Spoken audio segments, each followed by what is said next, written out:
In this short video by Shomerai Hamashal, we will discuss what death is. What we teach is rooted in the first 6 books of the Bible: Genesis, Exodus, Leviticus, Numbers, Deuteronomy, and Joshua. They are the foundational teachings of everything else in the Bible. To consider what human death is, we need to examine the 4 parts of a human. When we think about what a human is, we think about it from the perspective of whatever traditional teaching we receive from others, or from whatever knowledge or training we have received. Modern science has finally evolved to a point where it's understood that our cosmos is a manifestation of quanta. Quanta are the smallest units of measure of a physical property. The quanta come from another place that science has not yet fully understood. Genesis chapter 1 says that we are made in the image and like the likeness of Elohim. Elohim literally means mighty ones. This says that invisible mighty ones made you like them.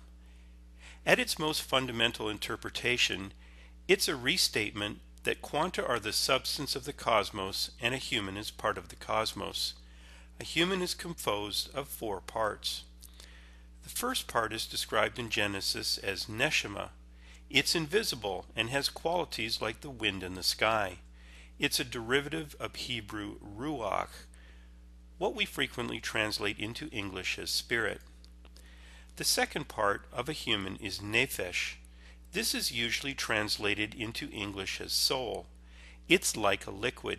It assumes the shape of its container, and it flows downward when it's separated from its container. The third part of a human is afar, dust.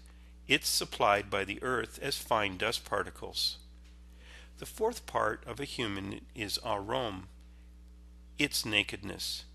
Each of the 4 parts of a human are essential to describing how human and Elohim are related to each other. The first 6 books of the Bible describe the form and function of humans from the point of view of these 4 parts. So what is death? Humans are assembled from these 4 parts. So death is the disassembly of these 4 parts.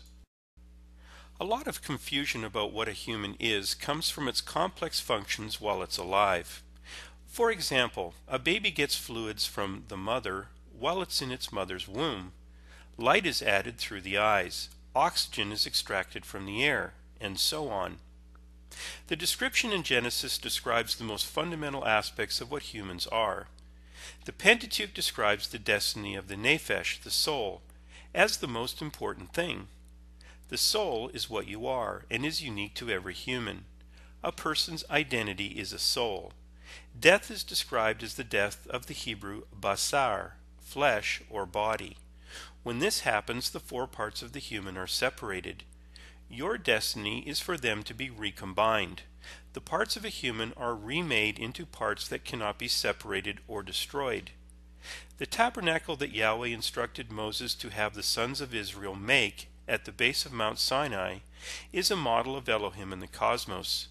If you study it, you'll learn how a human works. For example, the tabernacle had gold-covered acacia wood frames that stand up around the inner parts. These frames are called ribs, like the ribs of a human. The tabernacle had a continuing existence after generations of humans died while others were born. It begins to tell a story about what eternity is. We hope this short video will help you understand what human death is. It's not possible to get answers to all of the many questions you might have about this subject in a short video like this. At Shomerai Hamashal, we have found that most people are not really persuaded about any important subject like death until they have a chance to study it with much more scrutiny than this short video can possibly provide. We invite you to ask for more information by going to our website listed here and text us your request.